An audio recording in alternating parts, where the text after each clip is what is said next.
Pre-AP Calculus. We're looking at Notes 8.4. This is one of several videos over this section. And this first video is just going to give us big picture-wise what a logarithmic graph looks like. So before we do that, let's review some things about exponential functions.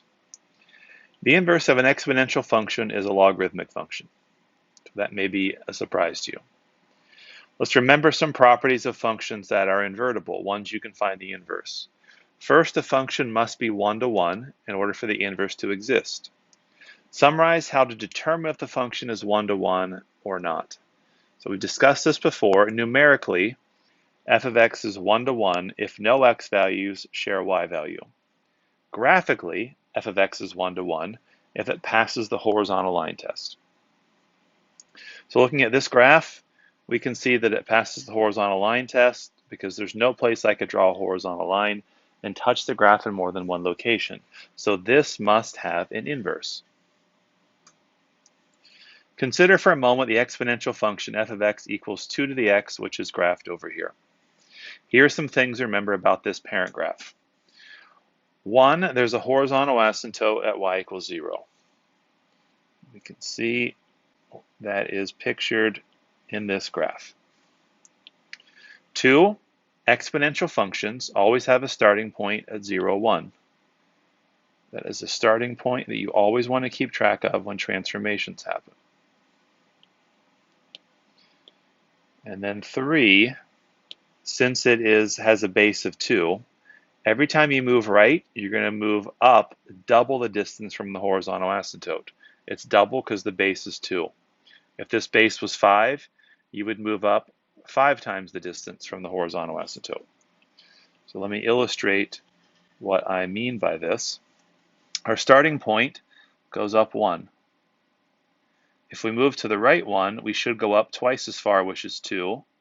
We go to the right 1, we go up twice as far as 2, which is 4. We go to the right 1, we should be going up twice as much as 4, which is 8. Just to make sure this is clear, we went up 1, and then 2, and then 4, and then 8. Every time we went to the right, we went up double the amount. That's because the base for this was 2. So let's relate this to the inverse function, which is a logarithm. First of all, to find any inverse, how do you do this numerically? You just change the x and y values. So in other words, if 0, 1 is on the function that's exponential, 1, 0 is going to be on the logarithmic function. If 2, 2 is on this graph, then this is 1, 2. If 1, 2 is on this graph, the inverse is going to be 2, 1. If 2, 4 is on this graph, the inverse is going to be 4, 2, etc.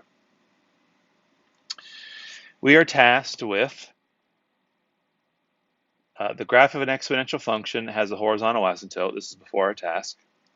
Since we're interchanging x and y, then it stands to reason when the inverse is formed, the inverse has a vertical asymptote. Exponential graphs have a horizontal asymptote. Logarithmic graphs have a vertical asymptote. To remind you, to analytically find the inverse, what do you do to the equation? Well, you interchange x and y, and then you solve for y. Well, let's do that for the parent graph f of x equals 2 to the x. Let's interchange x and y, and let's solve the equation for y. This equation is currently in exponential form. Change it to logarithmic form. It would be log base 2 of x equals y.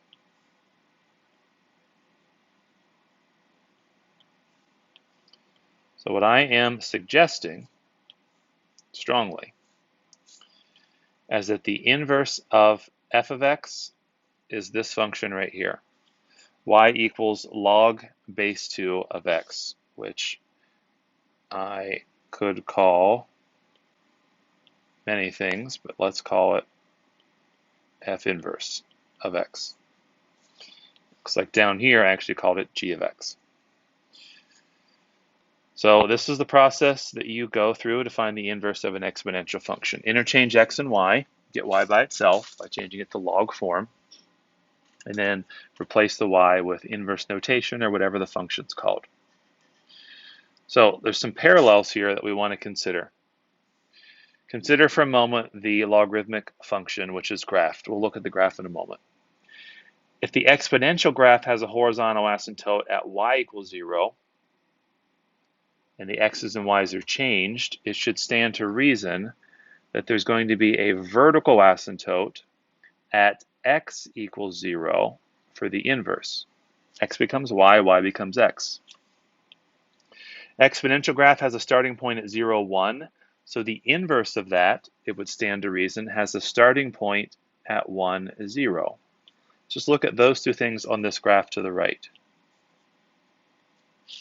There is a vertical asymptote at x equals 0, and we can see this starting point of 1, 0, as opposed to up here, it was at 0, 1. Now on the exponential function, every time you moved right, you moved up double the distance from the horizontal asymptote. So we had our starting point here, right 1 up 2, right 1 up 4, right 1 up 8. Now the inverse interchanges these things. So instead of moving right 1, we are going to move up 1. Instead of moving up double the distance, we're going to be moving right double the distance. And we're measuring this distance from the vertical asymptote. Let me illustrate this in this picture. So we have our starting point of 1, 0. Every time we go up 1, we double the distance from the horizontal asymptote. So here we went to the right 1, we went up 1, then we went right 2, we went up 1 to the right 4, we went up 1, we went to the right 8. We doubled the distance each time.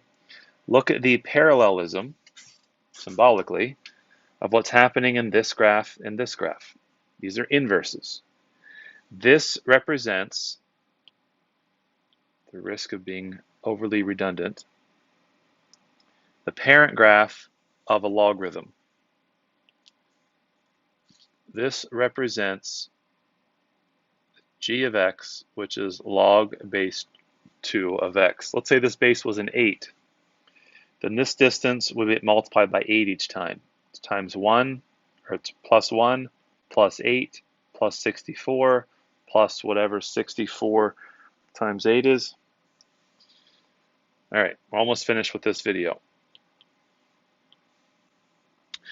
Let's find the equation of the inverse function of f of x equals negative 2 to the x plus 3 plus 2. Well, to find the inverse, you're going to interchange x and y. I don't know why I have so much space there. This could have just been written up here, and that probably would have been better. So let's interchange x and y. So we're going to have x equals negative 2 to the y plus 3 plus 2. We want to put this in logarithmic form, but it's not in exponential form right now. To get it in exponential form, we need to get this base of 2 and this exponent by itself. So we have to get rid of this plus 2 and this times a negative. So I'm going to subtract 2 from both sides.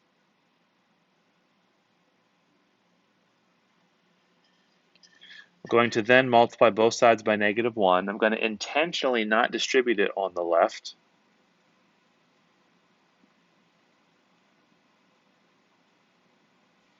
This is currently in exponential form. I've got the base and the exponent by itself. I want to write this in log form.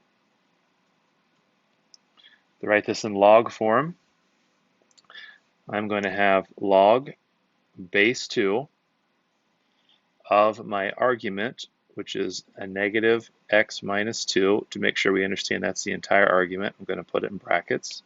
This is equal to the exponent of a y plus 3. Now we're almost finished. We don't have y by itself. I'm going to subtract 3 from both sides and get log base 2 of negative x minus 2 minus 3 equals y. And then I'm going to change it to inverse notation. So it's f inverse of x equals all this jazz. Now, just a little tip, a little reminder, why did I not distribute this negative? Because we like our inside function, the coefficient of x, to be a positive 1. So here's what this tells me. This tells me my graph has a horizontal reflection. It's translated to the right 2, it's translated down 3. So we want to keep the coefficient of x to be a positive 1 at all times if it's possible. That concludes the first video. It's an overview of what a logarithmic function looks like, which is like this little fella right here.